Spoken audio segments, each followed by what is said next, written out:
Don't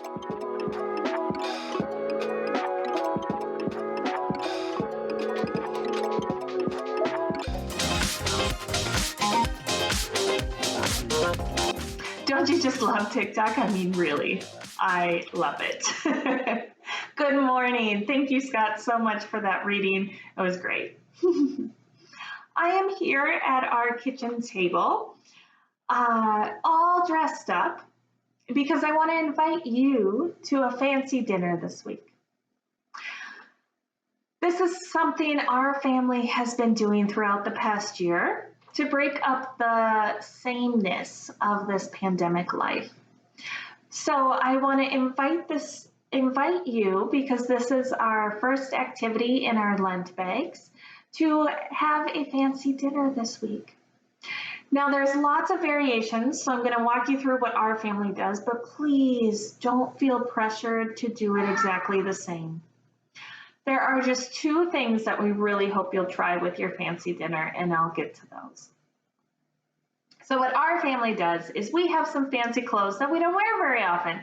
And so we all put on fancy clothes and fancy earrings, and it's just fun to get dressed up. Now the meal, it's not in our lifestyle right now to cook a fancy meal. If that's in your lifestyle and it brings you joy, I hope you do that. Most likely our family will have tacos or pizza or mac and cheese, and that's perfect. The next thing our family does is we put milk in stemware because it's super fun to see Sylvia drink from a stem glass and to cheers with it together. So take those suggestions and make it work for you. A couple things that we really want you to try, though, is to take your screens and put them on silent and put them even in a different room. This just makes sure that your attention is on the dinner and the fun that you're going to have.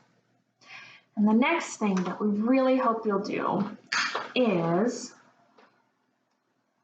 that you will eat by candlelight this week. Now, not only is eating by candlelight something that we don't do very often, it also helps us remember that God is present with us. We are ending the season of Epiphany, the season of light, and what better way to end the season than by lighting a candle and saying where you saw God in the past week. So that's what we really invite you to this week. Have a fancy dinner this week. Say out loud or write down where you have seen God's love this past week. And by doing that, we'll really see that God transforms us. God's love transforms us. Not by changing our hair or changing what we wear. That's just for fun. But God's love really transforms us because we reflect on how much God loves us and how much God loves others and how we can share that love. And so start in your household, start with a good friend, and see where it goes from there. Happy Epiphany, friends. I can't wait to hear about your fancy dinners.